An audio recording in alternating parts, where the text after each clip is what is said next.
Hello and welcome to Value Chain TV News Update. I am Adalbio Gwejofor with the news. And on the news update, the Group Chief Executive Officer of the Nigerian National Petroleum Company Limited, Mr. Mele Kyari, has assured Nigerians of the company's plan to ensure supply of petrol, which will be sufficient enough to last beyond the Ember months and the New Year festivities. Kyari disclosed this when he led an NNPC Limited delegation on a courtesy visit to the Senate President, Senator Godswill Akpabio, at the National Assembly in Abuja. While commending the National Assembly for its critical role played in the enactment of the Petroleum Industry Act, Kyari said that legislation has given birth to a new commercially oriented national oil company.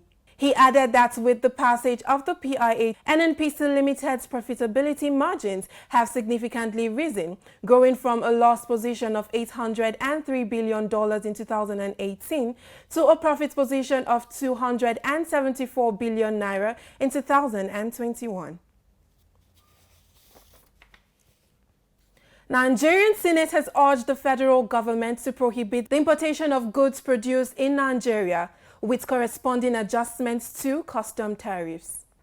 Addressing newsmen during the deliberations on the 2024 to 2026 medium-term expenditure framework and fiscal strategy paper, Chairman of the Joint Senate Committees on Finance, Appropriations, National Planning and Foreign Debt, Senator Sani Musa, lamented that so much revenue had been lost to the waivers. S.A. Ufoma completes the report. Senator Musa stressed that customs reported a staggering loss of approximately 1.3 trillion naira due to waivers. The Senate emphasized economic imprudence of granting waivers without tangible gains. The Senate Joint Committee's report indicates that President Bola Tinubu is set to borrow 7.8 trillion naira to support the upcoming 26 trillion naira 2024 budget, with a significant allocation of 8.2 trillion naira designated for debt services.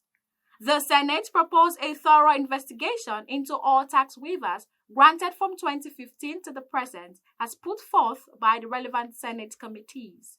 For Value Chain TV, S.A. Ufoma reporting. The Senate has resolved to probe the failed project on installation of CCTV cameras worth 500 billion naira in Abuja metropolis. The failed contract, which has been previously valued at $460 million, was awarded to a private contractor during the administration of late President Umaru Yar'Adua. The Senate passed a resolution to probe the contract following a motion sponsored by Ned Woko, a representative of Delta North, at the plenary. Chat Moses completes the report. While presenting the motion, Mr. Nwoko said that despite series of security measures already in existence, kidnapping and other insecurity challenges still persist in the Federal Capital Territory, FCT. After debate on the issue, the Senate's President, Godswill Akpabio, put it to voice vote and majority of the senators voted in support of it. Mr. Akpabio also directed the Senate Committee on FCT to liaise with the Office of the Minister of FCT to investigate the abandoned project. The Senate's President also urged the Inspector General of Police, Kayode Egbetokun, to increase the surveillance of patrols in Abuja to prevent kidnapping and other security challenges. He also directed the Clerk of the Senate, Chinedu Akubweze, to communicate the resolution to the appropriate authorities.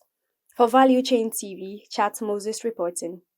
The House of Representatives have resolved to investigate the Central Bank of Nigeria, the Accountant General of the Federation, the Nigerian Interbank Settlement System, and System SPEC over revenue leakage and non-remittance through the Remitter platform. The investigation covers non-compliance with standard operating procedures and other allied service level agreements signed among deposit money banks and other concerned organizations.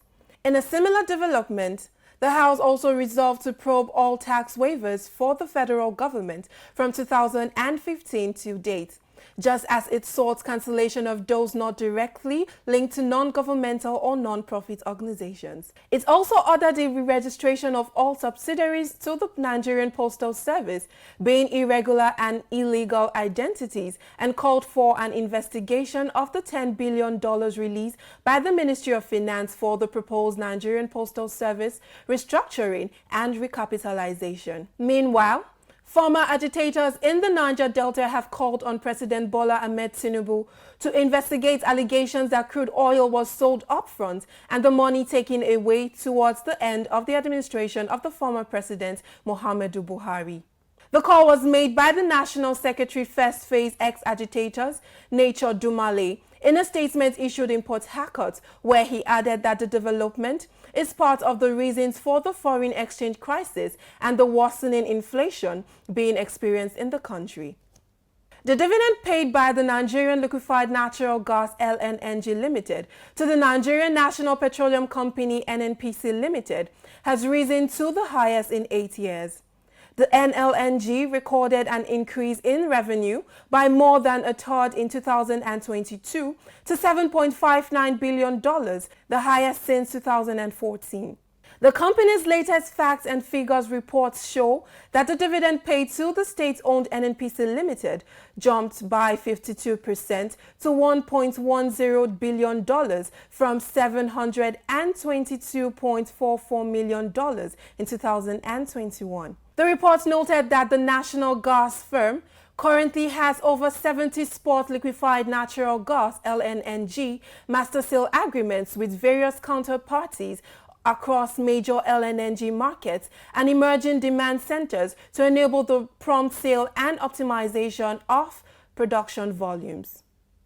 24 hours after the founder and chief executive officer of Binance, Changpeng Zhao, resigned and pled guilty in a settlement with the Department of Justice, outflows from Binance have exceeded $1 billion, with the exception of Bitcoin, according to data made available from a blockchain analysis firm, Nansen.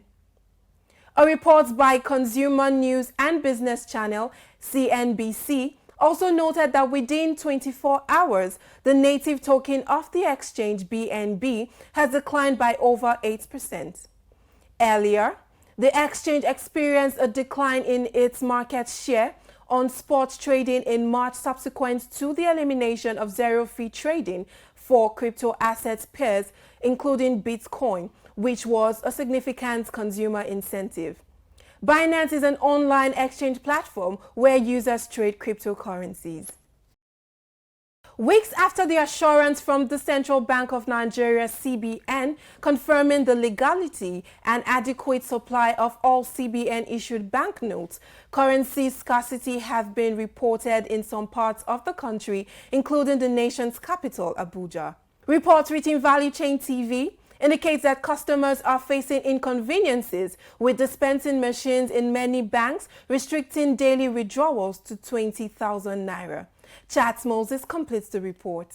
Amid growing frustration, some bankers noted a decline in customer deposits, contributing to the cash shortage, while others join in blaming the Apex Bank for the current cash scarcity, saying that inadequate supply is causing unnecessary hardship for the public. The president of the Bank Customers Association of Nigeria, Dr. Uju Ogubunka, expressed his belief of cash scarcity, suggesting a possible motive to encourage online banking. Ogubunka revealed intent to delve deeper into the matter, highlighting determination and commitment to investigating the ongoing situation surrounding the reported cash scarcity. For Value Chain TV, Chat Moses reporting. And that's it on the news update. I am Adalbio Gwejofor. Thanks for staying with us.